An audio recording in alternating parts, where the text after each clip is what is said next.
Patay ang rider ug ang angkas sa motorsiklo sa nahitabong disgrasya sa Cebu South Coastal Road sa may intersection sa Barangay San Isidro, Talisay City. Nahitabo ang insidente pasado alas 5 niadtong Sabado sa buntag. Matud ni Joy Tumulak, ang hepe sa City of Talisay Traffic Operations and Development Authority, nga wala mutuman ang mga nagmaneho sa motorsiklo sa traffic light. Matud pa, naka-red light ug naka-stop signal sa ilang habig sa may intersection. Apan ni pasutoy gihapon kini sa pagpadagan.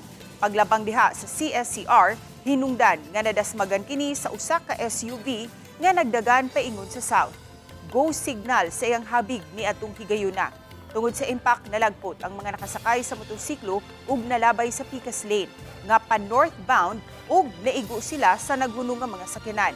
Nag-edad og 19 anyos ang rider sa motorsiklo samtang 16 anyos usab ang iyang angkas. Matud ni Tumulak nga wala mag-helmet ang duha nga giingong gikan gainom. Gidala sila sa tambalanan apan nakabsan ang duha sa ilang kinabuhi.